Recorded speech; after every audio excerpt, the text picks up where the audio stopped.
What's good, y'all? It's your boy Ross back at it again with another video. So I'm actually filming this before we check out SmackDown tonight. SmackDown is already aired at like 7 in the morning, but we were asleep, so we're gonna check it out on this regular normal time that it airs in the United States. So I don't know if they've added any more matches. This is I'm only going off of, what I know for the matches to be already set. So we're going to see how things play out for SmackDown later on. But got to get my preview and predictions. Who's going to win, who's going to lose, and let's get right into it. So we got the Kabuki Warriors versus Io Sky and Rhea Ripley. Now, Rhea is in her home country, so you already know she is going to get a huge reaction. She gets great reactions in the United States. I think she's going to get even crazier reactions all the way over there in Australia. So,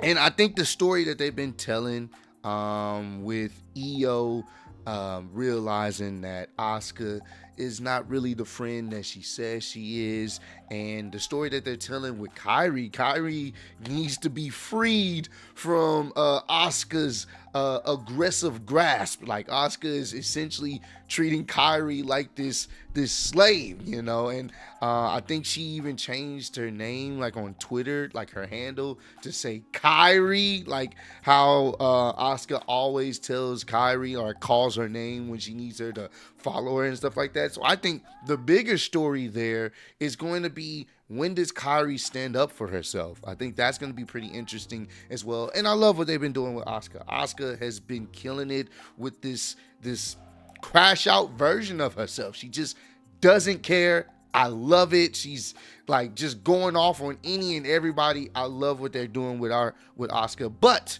I do see Io and Rhea getting the win here. Obviously, once again, Rhea is in her home country. They don't really come to Australia as much. I doubt she gets any type of loss here. She's teaming up with Io, and people love Io as well.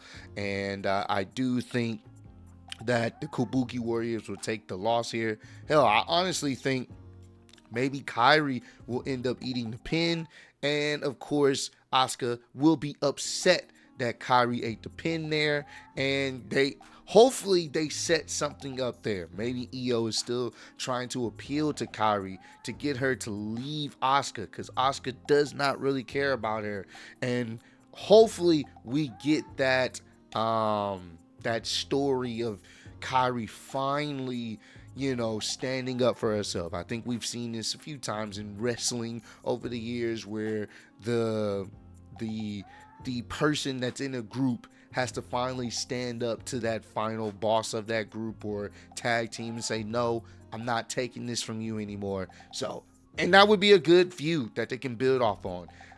Kyrie standing up for herself, going against Asuka. Think that would be dope. And you're starting to see people say free Kyrie, so I love it. But ultimately, Io and Rhea will get the win here. That's what I'm going with for that particular match.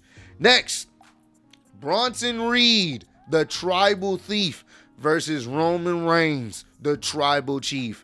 If I had to choose who's gonna get this win here, this is a rematch that they've had from Clash in Paris, and now we got the stipulation with an Australian street fight. I think the most logical sense, Bronson Reed has to win here. He has to. The most logical sense is Bronson Reed getting a W in this Australian street fight over Roman Reigns. And Roman Reigns will most likely be protected because it's a street fight. So anything goes, and you can have, most likely, Braun Breaker will come out there to assist Bronson Reed because it makes sense. It's a street fight.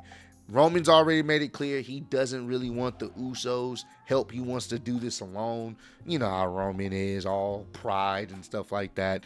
So that could be a situation where maybe the Usos don't come out there to help him because he wanted to do this alone.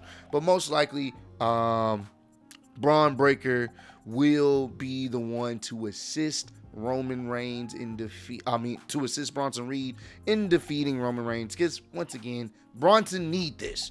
He lost at the last one at Clash in Pairs, and obviously he got the last laugh by packing up Roman with the assist of Braun Breaker.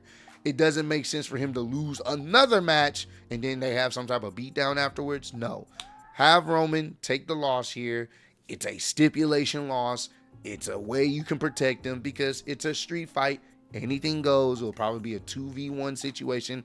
And have Bronson Reed look strong in this. And ultimately, they're going to set up something at Survivor Series for War Games, which I think that's kind of where they're leading to.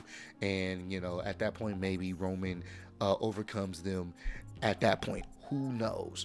But I'm going with this route. I'm going with this because it just makes sense. If you're going to have this match, and honestly, I wasn't just initially excited for the match, but I'm okay with it because it makes sense to progress the story. And if Bronson's able to get a win in his home country as well, I think that would be awesome. And hopefully it's just fun.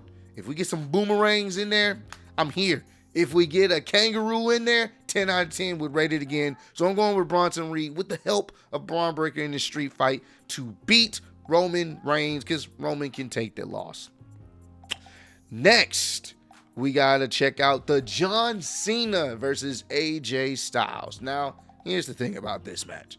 This match only came about because John Cena, put it on Twitter. Hey guys, I would like to face AJ. So if anyone's in the back listening, that would be cool. I would like to face AJ. And that's what happened. AJ responded, sure, let's go. And now we got that match. AJ even went on Monday Night Raw and basically said, it doesn't need a story. It is the story. I get it. People want to see this match just off the principle because people want to see this match. But this one has absolute no story other than they have history and they've had a nice feud in the past. Do I think this match will be good? Yes, I do. Is there any story to it? No, it's not. It's just John Cena's last time, man. And AJ's about to hang it up next year. I think there was an interview that he did earlier this week where he basically said, this is it. This is their last one-on-one.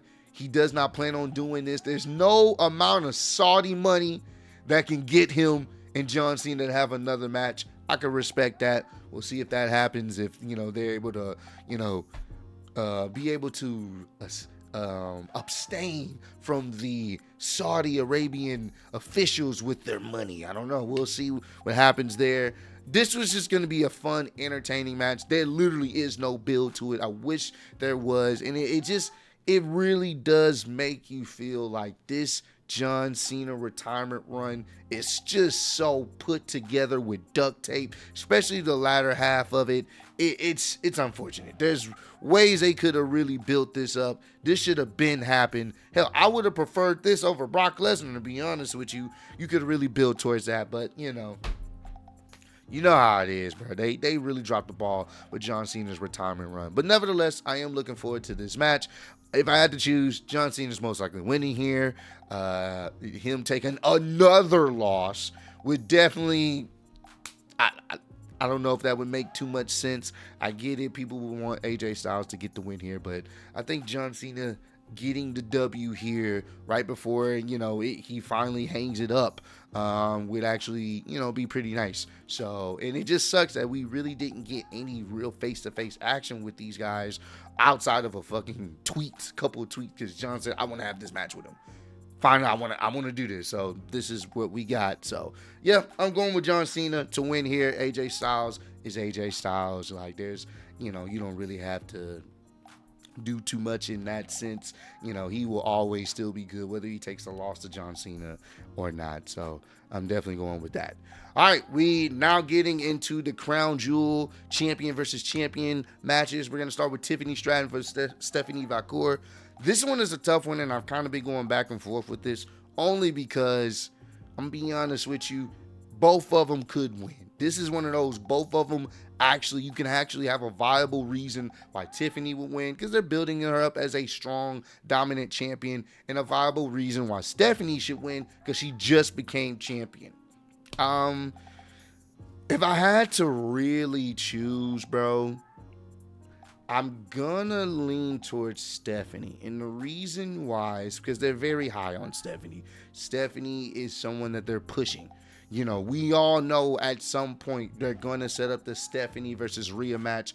Good God Almighty, the internet may explode. So we know that's the match they want to set up to, and we know she's a new champion that their WWE is really like pushing, like actively pushing. Kind of like what they were doing with Tiffany Stratton on her way to becoming champion. They're doing the exact same thing with Stephanie Valcour. I mean, she was just on NXT not too long ago, and she was champion there. Now she's on the main roster. Obviously, things happen with Naomi to kind of accelerate her push. But yeah, I think if you have a new champion come out there to represent a brand, it does hurt if she immediately loses. Granted, it's to another champion that's been champion, but it does still hurt, and it gives the vibe that she is the secondary champion, and that's it. Which you're trying to eliminate that as much as possible, even though she still is kind of the secondary champion. You want to build her up as someone that's on a level playing field with Tiffany, and there's no wrong answer here, but I know from a booking standpoint, your new champion, you just don't want them to lose like that. Even if it is to another champion, you're trying to build this champion up and the brand up as much as you possibly can. So I'm going to go with Stephanie Valcour to win the women's crown jewel match, title versus title. Obviously, the titles are not online, but Stephanie Valcour to get the win here and become the 2025 Women's Crown Jewel Champion. So I'm going with Stephanie Valcour to get the win here. And last but not least, Cody Rhodes versus Seth Rollins. Look, it's simple. This is not even, this shouldn't take no longer of like a thought process. This is very, very simple. Seth has to win. He said it on Monday Night Raw. Seth has to win. It's not even maybe he could win. No. Seth must win this match. If Seth does not win this match, you have ruined whatever type of momentum you wanted. You ruined it. It's simple. Even Paul Heyman lists the things that would happen if he lost. He has to win. Division has to stand tall at Crown Jewel. They have to. All members have to stand tall. And here's the thing here. I think he wins, obviously. I don't even think they're gonna even do a clean win. Would it be nice if he won clean? Of course. Of course it would be nice if he won clean. Of course it would be a really big shock if Seth won clean. But no, I do think there will be some shenanigans. I do think Division do get involved, or Paul Heyman. And obviously Seth should capitalize off that. Cody has already won it. Surprisingly, I was not expecting him last year to beat Gunther. He doesn't need to be a back-to-back winner. He doesn't. He's holding the WWE Championship. And I know they're trying to build up the story that Seth is trying to, hold up the World Heavyweight Championship as the top prize. We already know the WWE Championship has the real lineage. So we get it. We understand this. Even if Seth does win this, he still will be number 2. But it builds up his faction. It builds him up. It builds up his group as a credible group. Cody will most likely lose to shenanigans, and that is fine. But if you have Seth lose this match, just have him drop the fucking title. In fact, all you have to do after the match, if Seth loses, have him just leave the title in the ring, vacate it, and have Seth leave WWE for a while, because there's no point. There is literally no point in having him as champion anymore if he does not win. It's a must win for Cody. Simple as that, bro. A must win for Cody. So that's why this one didn't really take too much. It don't take too much time to kind of predict this one, bro. Cody gotta lose. Cody can take the loss. He can take a protected loss and call it a day. The same way Roman can take a protected loss, call it a day. And that's just my preview and predictions from the matches that I know as of now. If they add another match, then, you know, we'll go from there. But like I said, I'm filming this before watching SmackDown today. But hey, comment down below. Let me know, who do y'all have winning matches? Who do y'all have losing some matches? Well, the matches at Crown Jewel that have already been listed. And I want to get y'all preview and predictions as well in the comments down below. But I appreciate all love, support. Road to 200K. Appreciate y'all kicking with me. See you on the next one. Peace.